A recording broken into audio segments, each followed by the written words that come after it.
তিনি হলেন যে রাসূলুল্লাহ সাল্লাল্লাহু আলাইহি ওয়াসাল্লাম যখন তাবুকে তিনি অবস্থান করছেন, তখন তিনি দিহিয়া কালবি রাদিয়াল্লাহু তাআলা, দিহিয়া কালবি কিন্তু ওই সাহাবী যিনি সবচেয়ে উঁচু লম্বা ছিলেন, খুবই সুঠামদেহী, খুবই অসাধারণ প্রিন্সের মতো চেহারা।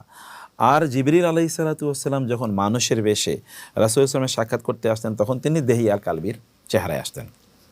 মানে যত সুন্দর ওইরকম, কারণ জিবরিল তো ওইরকম, সে কারণে তিনি ওইরকম চেহারা আসতেন। দিহিয়াল কালবির এরকম মর্যাদা। দিহিয়াল কালবি রাদিয়াল্লাহু তাআলা আনহু রাসূলুল্লাহ হিরাক্লিয়াসের কাছে পাঠালেন। হিরাক্লিয়াস মানে তৎকালীন হচ্ছে রোমান সম্রাট। এখন যেমন ইউরোপ এবং আমেরিকা জুড়ে একটা রাজত্ব, এরকম রাজত্বের সম্রাট ছিলেন তিনি। তার কাছে তিনি তাকে পাঠালেন এবং পাঠানোর পরে তিনি চিঠি দিয়ে পাঠালেন যে তুমি গিয়ে সেখানে চিঠিটা দাও।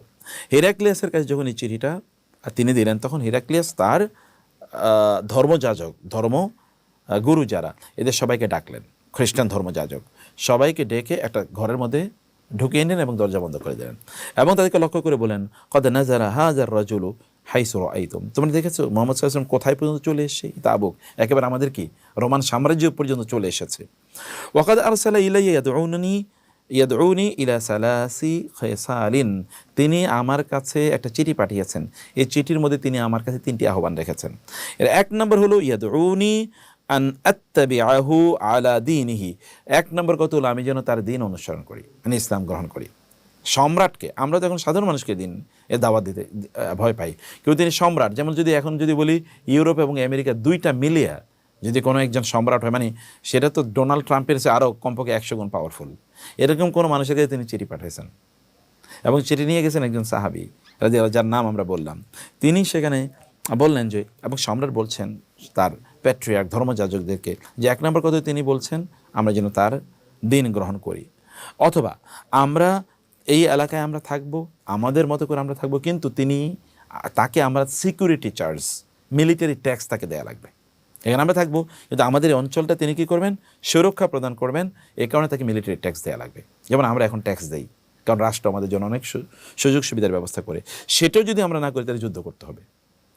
এখন তোমাদেরকে আমি বলি, তিনি তার প্যাট্রিয়ার্ক মানে ধর্মযাজকদেরকে বললেন, ওয়াল্লাহি লাকাদ আরিফতুম ফীমা তাকরাউনা মিনাল কুতুবি লা ইয়াখুযান্না মা তাহতা কাদামাইয়া, তোমরা যেই তাওরাত এবং ইনজিল পড়ছো, সেই তাওরাত এবং ইনজিলের ভবিষ্যৎবাণী অনুসারে ইনি সেই নবী, সর্বশেষ নবী, এবং ইনি যদি সত্যই সেই নবী হয়ে থাকেন, তাহলে আমি যে জায়গায় দাঁড়িয়ে আছি না, কয়েকদিন পরে এই জায়গাটাও তার ধর্মের অনুকূলে চলে যাবে।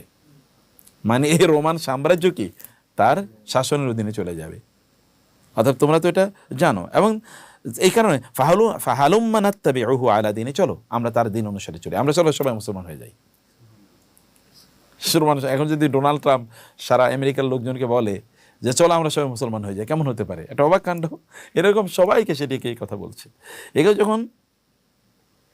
এগুলো যখন তিনি বললেন, অথবা আমরা তাকে মিলিটারি ট্যাক্স দিয়ে আমরা এই এলাকায় থাকি, এ কথা যখন বললেন তিনি, তখন ধর্মযাজকরা সবাই চিৎকার চেঁচামেচি করা শুরু করে দিল।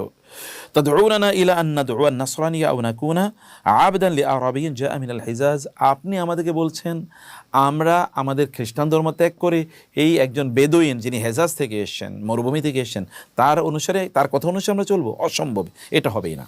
এটা বলে তারা চিৎকার চেঁচামেচি যখন শুরু করে দিল, তখন হেরাক্লিয়াস বুঝলো যে না, সর্বনাশ, এরা তো খ্রিস্টান প্যাট্রিয়ার্ক ধর্মযাজক, এগুলো খুবই দুষ্ট, এগুলো যে এরপরে এলাকায় আমার বিরুদ্ধে কথাবার্তা বলবে, মানুষকে খেপিয়ে তুলবে, বিক্ষুব্ধ করে ফেলবে, এরা তখন আমার বিরুদ্ধে বিদ্রোহ করবে।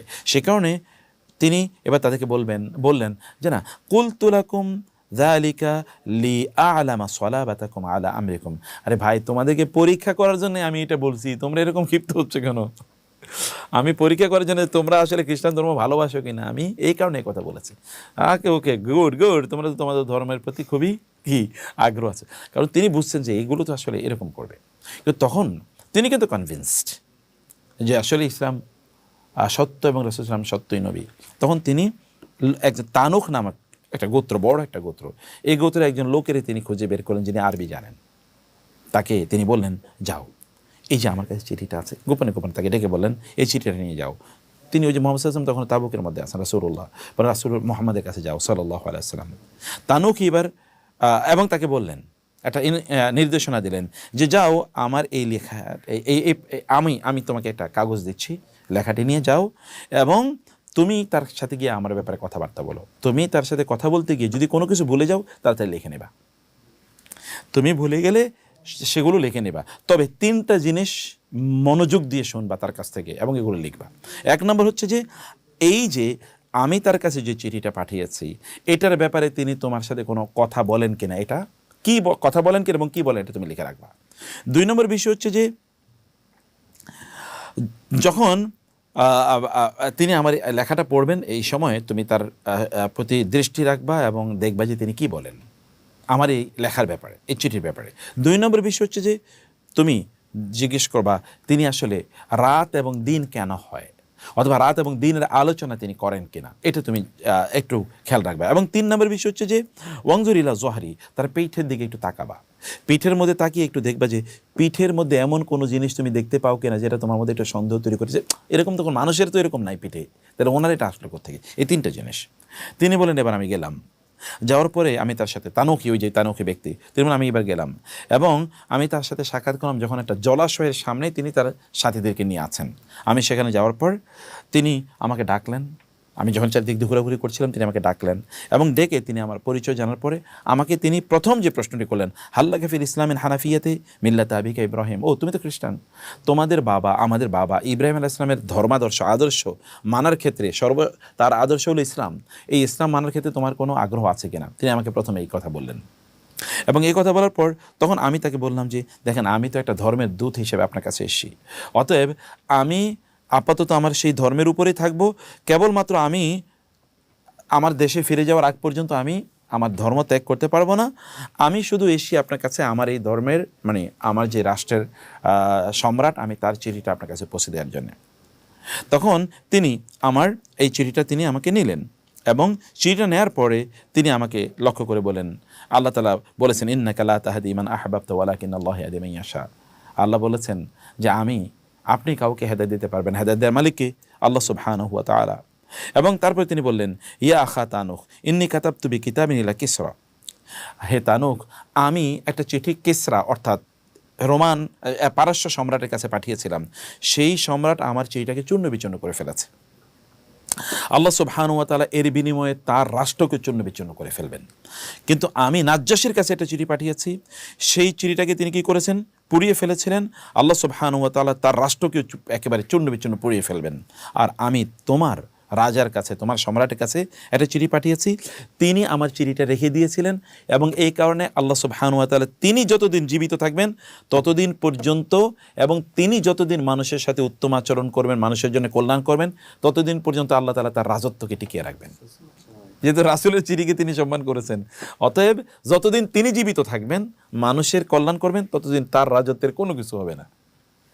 তানুকি বলেন পাইছি, আমাদের ওই যে সম্রাট তো বলছে আমার চিঠির ব্যাপারে কোনো কিছু বলে কিনা, আমি তো পাইছি, তিনি তো অলরেডি উল্লেখ করেছেন এটা, আমি এটি লিখে রাখলাম। এবং লিখে রাখার পর তারপরে তানুকি এটা চিন্তা করার পরে তারপরে তানুকি বললেন দ্বিতীয় যে এবার রাসূল মানে চিঠি ওই যে তানুকির সম্রাট চিঠিকে কথা লিখেছিলেন যে আপনি আমাদেরকে বলছেন আমরা যদি ইসলাম গ্রহণ করি তাহলে এমন জান্নাত পাবো যে জান্নাত এত বিশাল যে আসমান এবং জমিনের সমান বিশাল, এরকম জান্নাতের কথা আপনি বলেছেন। আচ্ছা তাইলে যদি আপনি এটা বলে থাকেন তাহলে জান্নাত কোথায় আর জাহান্নাম কোথায়, জান্নাত কোথায় এবং জাহান্নাত কোথায়? তখন রাসূলুল্লাহ সাল্লাল্লাহু আলাইহি ওয়াসাল্লাম বললেন আচ্ছা তুমি তো জান্নাত কোথায় জাহান্নাম কোথায় সে কথা বলছো, আচ্ছা তুমি বলো যে যখন দিন চলে যায় তখন রাত আসে কোত্থেকে, আর রাত যখন আসে তখন দিন যায় কোথায়? ওই যে সম্রাট কিন্তু বলে ফেলছিল যে তিনি রাত দিনের কথা উল্লেখ করেন কিনা কথা প্রসঙ্গে, অলরেডি তিনি রাত দিনের কথা উল্লেখ করেছেন যে তুমি যে বলছো জান্নাত জাহান্নাম কোথায়, তুমি বলো দিন কোথায় রাত কোথায়, আচ্ছা সূর্য কই যায়, সূর্য যখন অস্তমিত হয় তখন সূর্য কোথায় যায় তুমি বলো। অতএব যিনি রাত এবং দিনকে এরকম সূর্যের উপস্থিতিতেও, সূর্য কিন্তু এখনো কি আকাশে আছে, এবং তারপর একটা অঞ্চল রাত হয়ে যায় একটা অঞ্চল দিন হয়ে যায়, তিনি এটা করতে পারেন, তিনি কি জান্নাত জাহান্নাম তৈরি করতে পারেন না, তিনি তো এটাকে তৈরি করতে পারেন না। এটা বললেন আমি পাইছি 2 নম্বর প্রশ্নের উত্তর, আমার সম্রাট যেটা বলছে এটা আমি লিখে রাখলাম। অতঃপর তিনি তার সাথীদেরকে বললেন উনি তো আমাদের মেহমান, তোমরা কেউ একজন তার মেহমানদারি করো, আজকে রাতে যেহেতু আলোচনা হচ্ছে রাতে তারা রাখবা, কে খাওয়াবা তাকে। আলী রাদিয়াল্লাহু তাআলা দাঁড়ালেন এবং বললেন, অথবা একজন আনসারী দাঁড়িয়ে বলেন ইয়া রাসূলুল্লাহ আমি তার মেহমানদারি করব। বলেন যে এখন আমাকে বলছে আমি ওই দিকে যাওয়ার জন্য, কিন্তু আমি তো 3 নম্বর প্রশ্নের উত্তর এখনো পাই নাই, চলে গেলে তো এটা পাবো না, তো আমি একটু ঘোরাঘুরি করতেছি। তখন তিনি আমার ডাকলেন, ডেকে বলেন হা হুনা ইমদালিমা উমিরতা বিহি, তুমি এইদিকে আসো, আমার পিছনের দিকে যাও, এরপরে তিনি আমার জামাটা একটু খুলে দিয়ে বলেন, তুমি যেটা খুঁজতেছো এই যে এখানে আছে। সেটা কি হচ্ছে নবুয়তের সিলমোহর। বলে তখন এটা যখন আমি দেখলাম, আমি বুঝলাম আমার যা চাওয়ার আমি তো তা পেয়ে গেছি। এবং তানুকে ইসলাম গ্রহণ করলেন, এই বার্তা গিয়ে তারপরে সম্রাটের কাছে পৌঁছে দিয়েছেন। বলা হয় যে সেই সম্রাটকে তো আগেই বলছে যে আমি তো ইসলাম গ্রহণ করতে চাই। এই যে রাসূলুল্লাহ সাল্লাল্লাহু আলাইহি ওয়াসাল্লামের দাওয়াতের যে দরদ মাখা অ্যাপ্রোচ, এবং প্রত্যেকটা মুহূর্তে তার আশপাশে যে এরকম মজ্জা ঘটতেই থাকে, আমরা যদি সিরা না জানি তাহলে কীভাবে আমরা এগুলো বুঝবো?